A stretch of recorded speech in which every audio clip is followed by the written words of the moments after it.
Buenas noches. Hubo un hombre llamado Galileo Galilei, dedicado al estudio, a horas encerrado, viendo astros, sacando las conclusiones de su observación, que descubrió que la Tierra no estaba en el centro del universo, que se movía, y por tanto era el Sol el que ocupaba el centro y en torno al cual los planetas y entre ellos la Tierra giraban. Aquel descubrimiento se enfrentó a la verdad institucionalizada. El Vaticano, la Iglesia, las creencias populares del momento y la insistencia en el mantenimiento de lo que él había descubierto le costó ir a juicio. Y frente al acusado, ¿cómo podía él pensar que se había equivocado Aristóteles? ¿Cómo podía pensar él que las Sagradas Escrituras mentían? ¿Cómo podía atreverse él, un ingenuo sabio, a pensar que había descubierto algo que fuese en contra de lo que el magisterio de la Santa Madre Iglesia venía diciendo hacía siglos? Y sobre todo, ¿es que acaso el pueblo no aclamaba contra aquel que se atrevía a poner en duda la centralidad del planeta Tierra? Las presiones son tremendas. Tiene casi que abjurar. Pero en un momento, en la rebeldía última, y musitando casi con una sonrisa a lo Saramago, suave pero firme, dice en el italiano natal: "Eppur si muove", y sin embargo se mueve. Porque los cálculos matemáticos, porque las observaciones, porque el ejercicio de la razón, porque lo que sus ojos estaban viendo noche tras noche, le estaban demostrando que era la Tierra la que se movía. Pues bien, estamos hoy en la España de 1999, en la Europa de 1999 y en el mundo, en un momento en el que en otras ocasiones de la historia las sociedades han tenido que escoger un camino u otro, o seguir en la resignación o plantar cara, la rebeldía que acaba de decir Manolo Cañada. La resignación es un producto que, como cualquier droga, duerme a la gente, duerme su conciencia. La resignación es como la morfina, la cocaína o la heroína. La resignación es producto de muchas causas. Yo voy a enumerar unas cuantas. La resignación es hija de ese discurso totalizador, cual si fuese una nueva religión. No hay más verdad que la competitividad. No hay más santos ni más poderes que los mercados. La economía tiene que crecer constantemente, no importa que se contaminen las aguas, que se contaminen los ríos, los mares o los aires. Competitividad, crecimiento sostenido y los mercados. Eso es lo único que importa. Su poder no puede ser contestado. Y además nos demuestra la existencia de las propias sociedades que esto es lo que produce bienestar. Y no importa que las personas de la calle vean que ese bienestar no le ha llegado al hijo o a la hija, que tiene que ir a la empresa de trabajo temporal que le cobra el 40% de la nómina por colocarlo en una empresa. No importa que la persona que todavía tiene una pensión que no llega al salario mínimo interprofesional y está casi a la mitad, 69.000 y pico de pesetas, la mitad de eso, a veces no llega. No importa el paro de aquel que entró en los 45 años. No importa que la mujer, madre y esposa, pero que además tiene que trabajar, no cobra lo mismo igual que el hombre haciendo la misma tarea, violando artículos enteros de la Carta Fundacional de las Naciones Unidas y la Declaración Universal de Derechos Humanos y texto de la Constitución Española. No importa, porque le están diciendo que no hay más bien que la competitividad, lo bien que vivimos, lo bien que vamos, los datos, las cifras. No importa que la gente vea o quiera ver en su entorno y a su alrededor hechos que están contradiciendo ese mensaje, porque para que no se vea o porque para sea menos hiriente hay sucedáneos. Ahí tenéis la televisión, fútbol, mucho fútbol, más fútbol que en épocas anteriores de la historia de España. Ahí tenéis concursos degradantes que no alimentan la razón, el estudio, el análisis. Ahí tenéis la vida de los personajes populares que se diseccionan y se abren para que atisbemos como si fuéramos aves carroñeras y, olvidando el entorno que tenemos, entremos en lo que ocurre en sus alcobas. Ahí está toda una literatura de evasión para que la gente no vea y por tanto confunda su existencia real con la existencia que le ponen en las pantallas o en los informativos, para que ocurra como aquello que tantas veces digo de la viejecita que a finales del siglo XIX estaba vendiendo cerillas a la puerta del Palacio de la Ópera de Madrid en un mes de enero a las 2 de la madrugada, aterida de frío y envuelta en una toquilla, vendiendo cerillas para poder subsistir. Y cuando entraban hombres y mujeres envueltos en armiños, en capas, con lujo y con joyas, decía: qué bien vivimos en Madrid. Un caso de alienación, un caso de suplantación, un caso de drogadicción. La imagen, lo bien que vivimos, las historias de alcoba, las revistas del corazón, las frivolidades que hacen olvidar lo que ocurre diariamente, o si se ve, se eleva a otra categoría, como si no fuese lo real. Resignación, además, porque el discurso oficial, que baja desde muchos sitios, baja desde los poderes públicos, baja desde las sentencias de los tribunales, desde las cátedras, desde las clases de EGB, donde el maestro escuela va inyectando ya unas determinadas ideas, baja desde la televisión y de los medios de comunicación el discurso de que no hay otra salida, esto es lo único posible, y si no, fijaros, estamos mal, pero peor estaban en el muro de Berlín. Y cuando ya se acude a hablar del muro de Berlín es porque no se tienen razones, y hay que decir: mira qué mal fueron aquellos, porque es la única justificación. Resignación, porque los pueblos, cuando tienen problemas, no son rebeldes.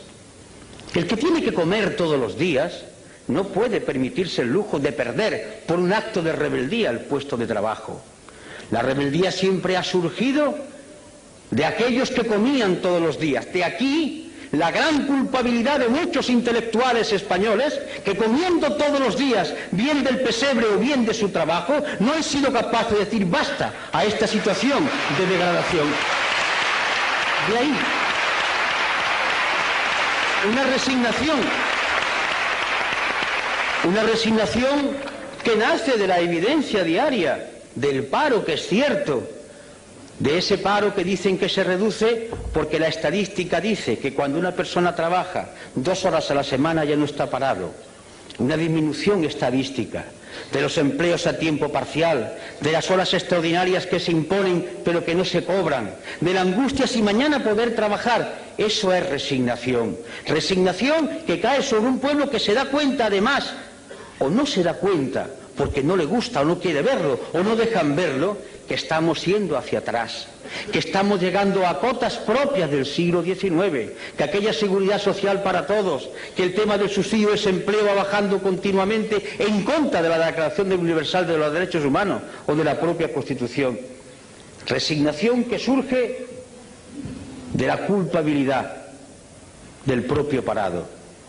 Uno de los éxitos, entre comillas, del sistema americano es conseguir que el pobre, que el miserable se sienta culpable de su situación.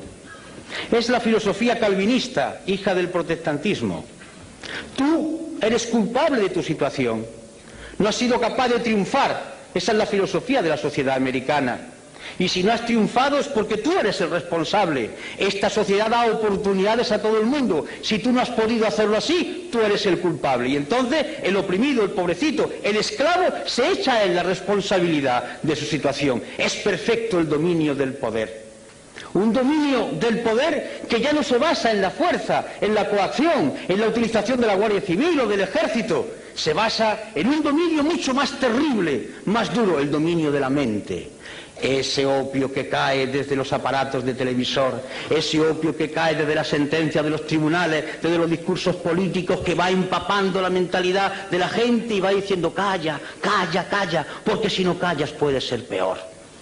Esa es la resignación que se produce como consecuencia de sentirse separado, que él es el autor de su situación. Y por tanto aquel compañero que ha sido acusado de que cobró una vez indebidamente el seguro de desempleo, ¡ah, miserable, tú eres el culpable! No importa que los ladrones de alto copete sean exhibidos como figuras brillantes a enseñarle a los hijos como ejemplo a seguir, pero el miserable que ha estafado solamente un mes del seguro de desempleo es el culpable de todo lo que está ocurriendo.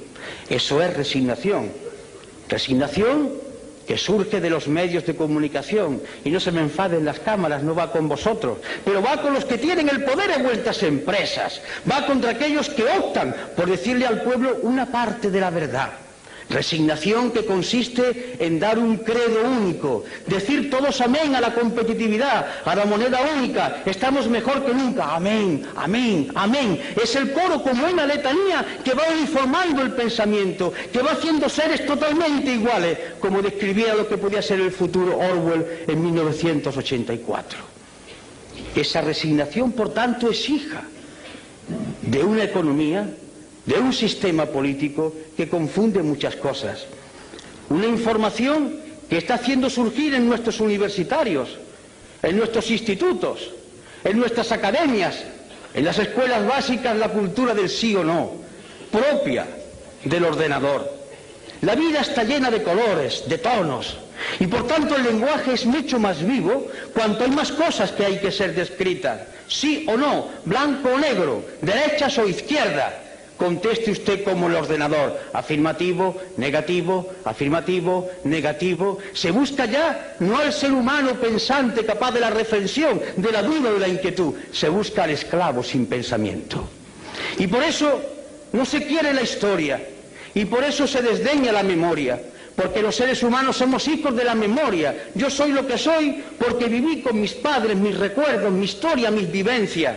Yo soy la actualización de todo un pasado que está vivo. Si me quitan la memoria soy un zombi, un muerto viviente. Y queremos pueblos de muertos vivientes, que se estimulen por el último partido del Marsa Madrid, que se estimulen por la última historia del tal o cual conde o de tal o cual señora, que digan en los corrillos, incluso en los parlamentos y en los lugares donde había que debatirse de los problemas, se cuenten chistes de la vida privada para olvidar la tremenda realidad. Escapismo, droga. Igual que la heroína, igual que la cocaína, droga, escapismo, sedar el pensamiento, aniquilar el espíritu crítico y por tanto fomentar la resignación y frivolidad, mucha frivolidad. Y por tanto la política entendida como compraventa de votos. No importa, ¿qué es lo que quiere el pueblo? Al pueblo al cual convenientemente se le va a decir lo que quiere a través de determinados medios. Más fútbol, pues más fútbol. Pero es que yo pienso que no, es que tú tienes que decir lo que le gusta al pueblo, al cual yo, mediante medios de comunicación finísimos, le voy diciendo qué es lo que le conviene. Pero yo represento un proyecto, yo quiero explicar un proyecto, yo quiero dirigir a mi pueblo del cual formo parte para decirle el punto de vista de nuestra organización. No, no, no, lo que conviene es que ganes votos. Eso no está bien dicho. Tienes que ser respetable, tienes que hablar y decirlo políticamente correcto, el buen tono, como el chico de la burguesía del siglo XIX. Niño, eso no se hace, eso no se dice, tú lo haces por bajo cuerda, porque todo debe permanecer como si aquí no ocurriera nada. Es decir, la cultura de la hipocresía, crear una sociedad hipócrita, que miente a sabiendas, que sabe que está diciendo algo que nadie cree, pero lo importante no es decirlo, lo importante es que hay que hacerlo, pero que no se diga. Y ese cáncer va avanzando, degradando, corrompiendo y aniquilando las fuerzas para combatir.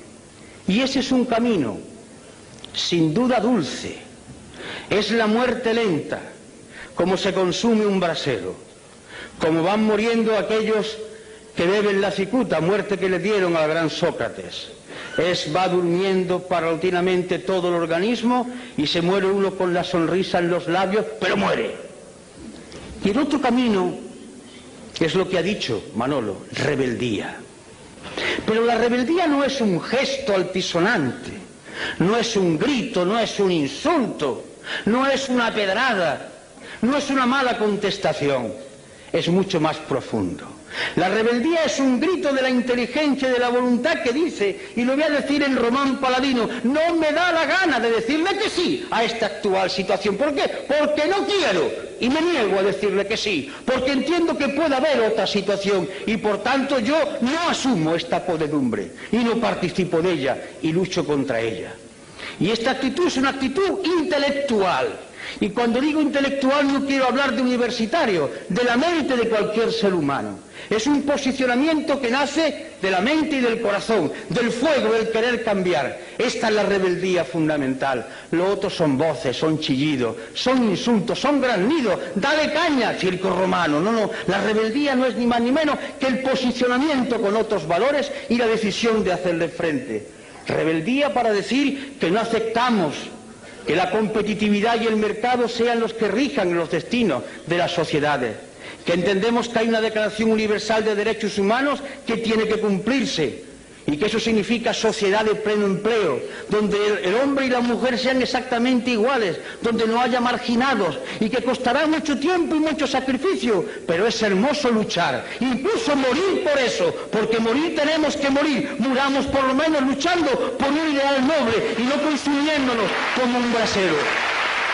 Y significa esa rebeldía fundacional en cuanto a entidad humana, significa defender con esa suave ironía, con esa tranquilidad que el maestro Saramago hace, porque es una gloria verlo contestar a los periodistas con esa suave ironía, con esa tremenda dureza de fondo, pero flexibilidad en el lenguaje.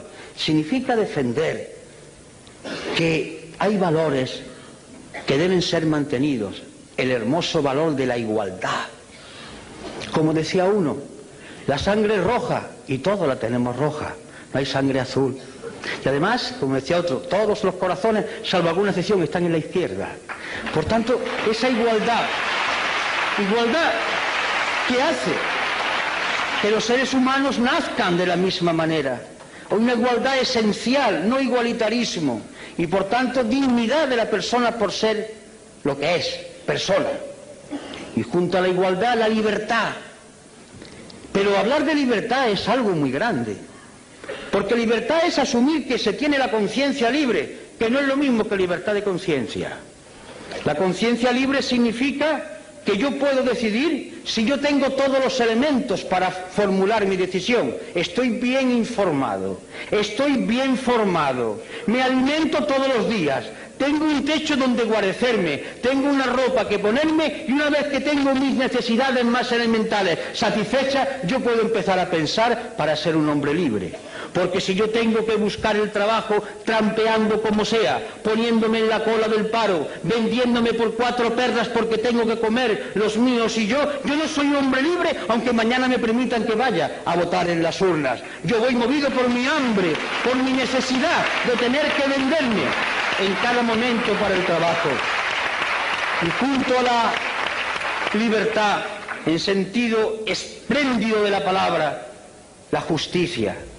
Y no hablo de tribunales de justicia, hablo de eso tan sencillo de dar a cada uno lo suyo, que impere el derecho, que no haya distinciones, que todo el mundo sea medido por igual rasero, por el rasero de la ley. La justicia que consiste además en que se conforma una sociedad. La ley es la que puede hacer posible que conviva la gente en sociedad, mientras que la ley sea justa y se aplique con justicia a todos igual. Solidaridad.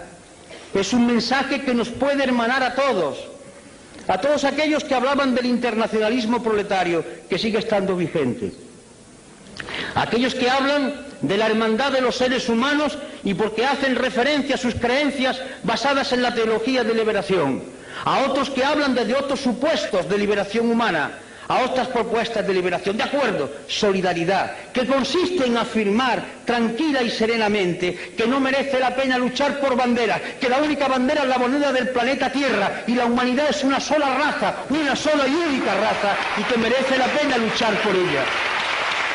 Y esto es muy importante, informado, no porque se le den muchas noticias, hay diferencia entre la noticia y la información. La noticia es una mercancía que se da para que se consuma, la información es un dato que se da para que la gente piense y a partir de ahí extraiga sus consecuencias. Y desde la izquierda, hablar de austeridad. A mí particularmente me gusta esta palabra. La austeridad, hablar de austeridad fue la palabra que vertebró un discurso de Enrico Berlinguer. aquel secretario general del Partido Comunista Italiano que murió en la tribuna, hablando precisamente de austeridad. La austeridad en el sentido romano, mediterráneo. Austeridad no es miseria. Austeridad significa vivir dignamente, normalmente, no malgastar los recursos naturales, poseer uno cosas, sino que las cosas lo posean a uno, no ir constantemente atentando con la naturaleza en un consumismo feroz. Austeridad significa tiempo libre para discutir y dialogar con los demás, para jugar, para hacer posible el amor entre seres que se conocen, para convivir en la calle, en la plaza, en el ágora griega. Austeridad que significa que la mejor manera de vivir es tener relaciones con otros en el plano de igualdad, sintiéndose hombres y mujeres libres en una sociedad democrática. Austeridad que hace que nos miran a todos como seres humanos y no por nuestra capacidad de consumo. Yo me niego como ser humano que digan que soy un español que consume tantas salchichas o tantos coches al año. Eso no es la austeridad, eso es medir al ser humano por otro talante. Austeridad, que significa con otra palabra sobriedad, hablar de cosas concretas, hablar de cosas que son importantes, incluso cuando se utiliza el lenguaje para crear belleza, para hacer pensar, como nuestro premio Nobel, se utiliza el lenguaje desde la sobriedad, porque las palabras, cayendo en cascada, uniéndose, recreándose constantemente, hacen pensar, hacen concebir nuevas ideas, humanizan.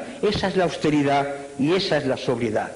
Y a partir de ahí es cuando comienza el discurso y la propuesta, la sociedad de pleno empleo, el desarrollo sostenible, el reparto del trabajo, es decir, el discurso rojo, verde, violeta, el discurso de la paz. Paz. Y la paz no es la ausencia de guerra. La paz, por ejemplo, es que el día 9 estemos llenando Rota, porque quieren transformar la base militar en una superbase, violando el punto tercero de lo que acordó el pueblo español en el referéndum en 1986. La paz significa que mañana 1.200 hombres y aviones españoles que cuestan un dinero no puedan entrar en la antigua Yugoslavia, porque no han sido consultados las Cortes Generales y porque se ha violado nuevamente el artículo 62 de la Constitución. Significa, por tanto, hablar de paz, paz como justicia, como entendimiento entre seres iguales que son capaces de razonar. Y bien, los mecanismos son los de siempre. La movilización. ¿Qué es movilizar? Desde la izquierda, siempre movilizar no ha sido solo llenar las calles de gente, que también. Movilizar ha sido concienciar. Nosotros existimos, los que queremos pensar por nuestra cuenta, para perturbar a los demás. Si hay aquí algún creyente, me dirijo a él o a ella, para recordarle la frase que hoy explicaba yo en la universidad cuando una persona, un compañero que era representante, parece, de la teología de la liberación, me preguntaba, y le recordaba yo un pasaje del Evangelio, de mi época pasada, soy conocedor. Decía, mirad, una de las cosas que figura en el Evangelio es cuando le preguntan a Jesús de Galilea, ¿tú qué has venido aquí a traer la paz? Dice, yo no, he venido a traer la guerra. ¿Y qué quería decir? He venido a concienciar, a perturbar. Nosotros no queremos gente tranquila, drogada, queremos gente que inquieta. Venimos a perturbar, a agitar cerebro, a mover conciencia. Existimos en la medida que movilicemos el pensamiento. Como decía en aquella iglesia que en el barrio Naranjo de Córdoba, levántate y piensa, es lo más revolucionario que he visto en mi vida, porque la rebeldía empieza aquí, en la cabeza que dice, no sirvo, no me da la gana, no quiero asumir estos valores. Movilización que significa, por tanto, ese esfuerzo por pensar y por hacer pensar. Los grandes revolucionarios de la historia, la característica fundamental fue que hicieron pensar. La revolución la hicieron las gentes, las masas, los colectivos, pero el valor de ellos es el pensamiento que pusieron en marcha, es el concepto de la movilización en torno a lo concreto y con las alianzas de todo el pueblo. Por eso hacemos llamamientos, queremos unidad, pero no para repartirse sillones, para hacer programas de transformación. ¿Qué hacemos en el pueblo? ¿Qué hacemos en la comunidad autónoma? ¿Qué hacemos en España? ¿Qué hacemos en Europa? Alianzas. Alianzas entre gentes que coinciden básicamente, parece ser, por lo menos teóricamente, en que quiere cambiar el mundo. Pongámonos de acuerdo que podemos cambiar ahora, pero cambiar un sillón por otro, eso ya no es correcto, eso lo hacen los otros, desde tiempo inmemorial. Y por último, la cultura. La palabra cultura viene de cultivo, cultivarse, hacerse ser humano cada día más. La cultura no es saber muchas cosas, la cultura es captar todo aquello que la humanidad ha ido produciendo y que nos mueve desde el arte al estremecimiento por degustar la belleza, a entender cómo la humanidad ha ido superando determinados problemas. Un hombre culto no es un hombre que esté rodeado de libros, que también puede ser. Un hombre culto es un hombre que mira al mundo con mirada independiente y libre. Un hombre culto puede ser un campesino de nuestras tierras.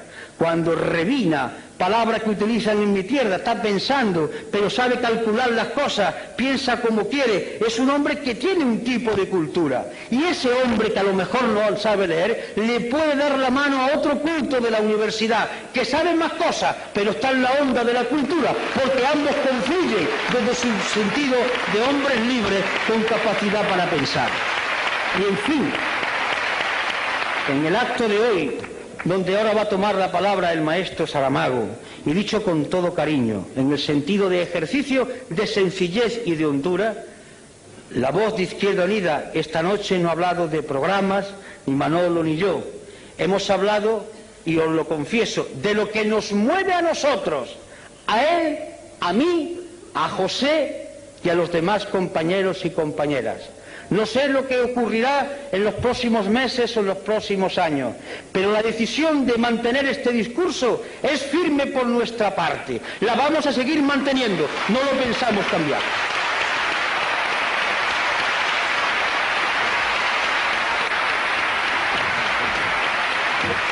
Gracias.